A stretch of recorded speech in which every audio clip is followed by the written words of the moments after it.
A reality that exists within inside of the Democrat Party in 2025 is that AOC, the congresswoman from New York's 14th congressional district, is the frontrunner for the 2028 Democrat presidential nomination. That is a reality. Her fundraising dominance, her grassroots momentum, and name recognition position her as a formidable force in the Democrat Party in 2028. But today, we are going to be discussing exactly why I believe that AOC will be the 2028 Democrat nominee, and what are the concerns that Democrats have, and what are her electability challenges that she will have. But let's jump into it. And of course, the biggest one that we have here is her fundraising. She has outraised almost every single person, every single congressperson in the 2025 year so far. Now, as of right now, we have data that goes all the way till June 30th. As of June 30th, AOC had raised $15.4 million, currently has roughly $10 million cash on hand. She is even outpacing House Minority Leader Hakeem Jeffries, who only raised $6 million so far this year. Only $6 million. And where Mike Johnson is at with $8.6 million. She is outraising by double. She is doubling the amount of money raised by the incumbent Speaker of the House. The Speaker of the House of Representatives. She's outraising him. She's doubling what he's raising. And her $9.8 million cash on hand dwarfs every other Democrat, signaling that she has broad-based support from small donors. According to her website or her campaign, the average donation to her campaign is roughly about $17 to $20 is what we're seeing. And this financial edge from a junior House member in a safe Democrat district suggests that AOC could eclipse both party leaders and 2024 totals by year. And remember, in her re-election bid in 2024, she only raised in the entire cycle $15 million. She only raised $15 million. And remember, earlier this year, she raised roughly $10 million in the first quarter of 2025, followed by about $5.6 million that she raised in the second quarter in 2025. Now, an interesting piece of data that you can get out of here is that less than a third of all donations that she received in her campaign so far this year of this $15.4 million, less than $5 million came from within inside the state of New York, not even inside of her congressional district, inside the state of New York. Roughly $10 million have come from countrywide donations. People from all over the country who are donated to her campaign. They're donating to her. And we all know why. She has been one of the most active Democrats since Donald Trump became president in January of 2025, going around the country with Bernie Sanders on her Fighting the Oligarchy tour, where she's pulling crowds of 20, 30, 40, 50,000 people at a time. Huge crowd. She had 36,000 people in Los Angeles in April. This is the slowest time for politics. This is when there is the least amount of interest in politics, is right now. When the midterms start to really start to come together next year, things will get more dicey. But you're pulling massive crowds like that in the slowest time in the political cycle really shows something. Because this is not, her fundraising reflects that there is a serious following countrywide for her. Maybe not on policy substance, but I really think that people believe she is the best fighter to fight against the Republican Party. Now, early polls right now in the 2028 Democrat primary show a very interesting picture as of right now. If you're looking at the opinion polling right now, in an average, with Kamala Harris in that average, Alexandria Ocasio-Cortez is polling roughly at about 12% in this poll. Slightly behind Gavin Newsom, who's pulling in about 12.7%, Pete Buttigieg, who's pulling in about 17.4%, and Kamala Harris, who is pulling in 21.1%. An interesting piece of data here, though, that I think is very interesting. Without Kamala Harris in this election or in this race, AOC's support actually drops almost 2 percentage points. She sheds roughly like 16-17% of her support when Kamala Harris is not in this race. I just thought it was very interesting.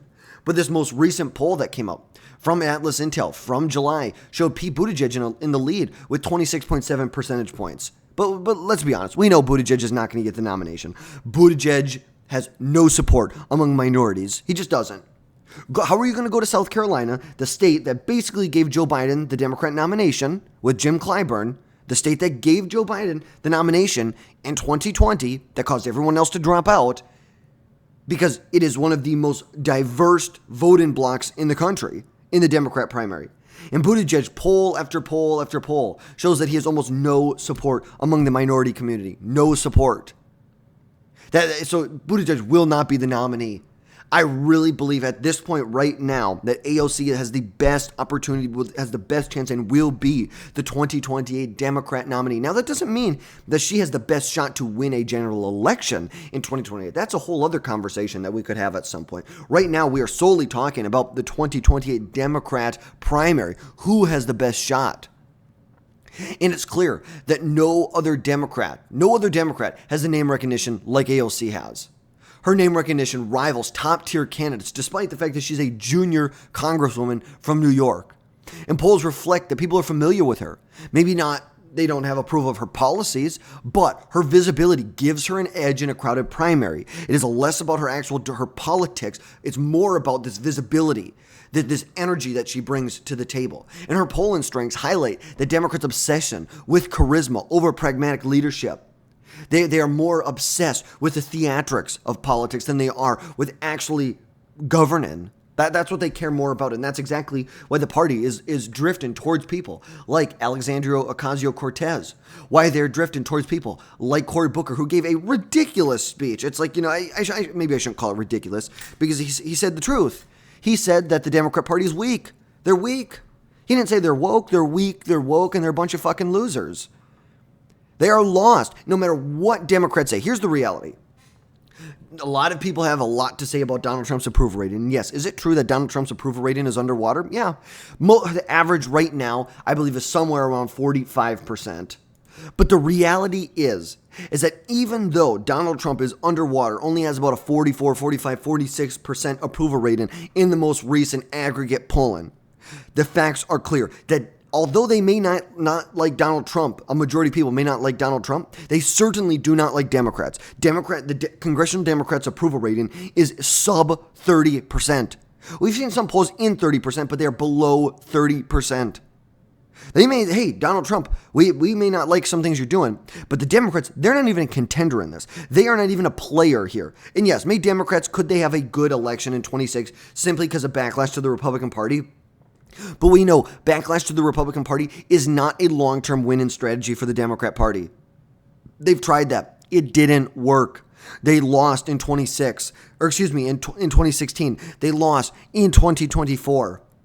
It's simply, that is not a winning message for the Democrat Party.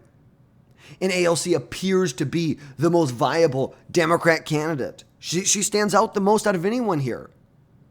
And now look, a lot of people go back to her 2024 DNC speech. They say it was a standout, something that rivals what Barack Obama did back in 2004. It was polished, and it commanded the audience's attention. And you add in the fact that she has her charisma and this media savvy that really helps her stand out, even not on policy, simply just on her personality, where personality in the Democrat Party often trumps policy. So there's a lot of nuances about policy, and that really isn't a concern for them. It is more about her charisma, her ability to fight back, the theatrics of it.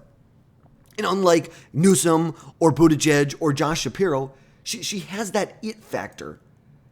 I don't see that it factor with Whitmer or Walz or Shapiro or Booker or Newsom or Buttigieg or Harris. If I had to put who has that it factor, that X factor that's in play here, it's AOC.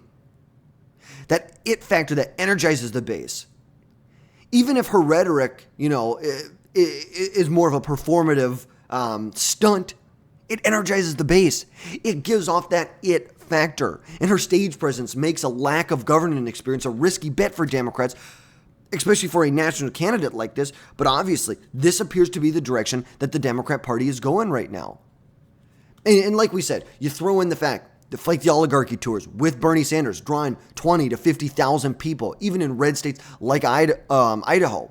This reflects that there is a serious drift among the Democratic base that they're craving for this passion, that it factor, which AOC is delivering time and time again. Whether her politics are good, bad, or indifferent, no other candidate, Shapiro, Whitmer, Buttigieg, no one matches the grassroots energy that she has. You put all of these together. It's like, seriously, put all of these different pieces together. You put together her fundraising power. You put together her polling strength that she has right now. You put together the fact that she has that ick factor, the buzz, the grassroots momentum, that populist appeal that mirrors more of a Trump movement, a MAGA movement than anything. That, yes, could risk alienating moderates in a general election, but we saw how Donald Trump did it. He drove out low propensity voters to vote for the Republican Party. That's how he won. And we all know that she has become much more strategic in some of the policy positions she's taken. You put all of these together, and I think this mix, this stew of, the momentum, the candidate quality, the polling, the fundraising, all put this together. She's the only leader that the Democrat Party has right now. Maybe Jasmine Crockett, the absolute nutjob congresswoman from the state of Texas, I believe from Texas's 30th congressional district. It's ridiculous. But then, like we said, she's becoming a little more moderate on certain stances. There's recently an amendment filed by Marjorie Taylor Greene to defund Israel's Iron Dome. She voted against defunding this. She is someone who's been an insane critic of the state of Israel, and now she's turning around and she's going to vote to fund Israel's Iron Dome. She clearly sees and is trying to calculate these moves.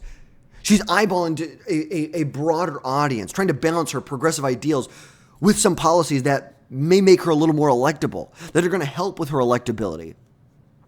And at this point, and now that the fact that she is eligible to run in 2028, and there is no incumbent Democrat in this race, this creates a clear path to the Democrat nomination for Alexandria Ocasio-Cortez. And honestly, this feels very opportunistic. It's not principled. There is not a pragmatic approach to this.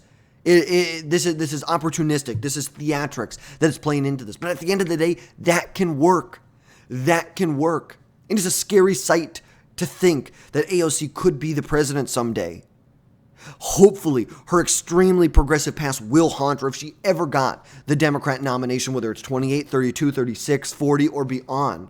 Regardless of when that happens. Regardless. We have to hope that her extreme progressive past will be rejected by Republicans, Democrats, and independents alike. But to conclude everything today, AOC's fundraising, polling, it factor, the candidate quality, grassroots buzz position her the best as the 2028 Democrat nominee. Her ability to energize the base and adapt her image makes her a primary juggernaut, even if her general election prospects are extremely shady. AOC's nomination could hand Republicans an edge if voters reject her extremely progressive baggage, but we will just have to wait and see. But that is exactly why I believe AOC will be the 2028 Democrat nominee in 2028. But folks, that is going to wrap things up for today. As always, drop down below, hit that subscribe button, smash that like button, leave your comments down below. Do you think AOC will be the Democrat nominee in 2028? Why or why not? Let me know your thoughts. And let me know, does the rise of people like AOC, like Jasmine Crockett, this extremely progressive movement in the Democrat Party alarm you or excite you? Let me know. Drop down below. And as always, folks, we will catch you next time.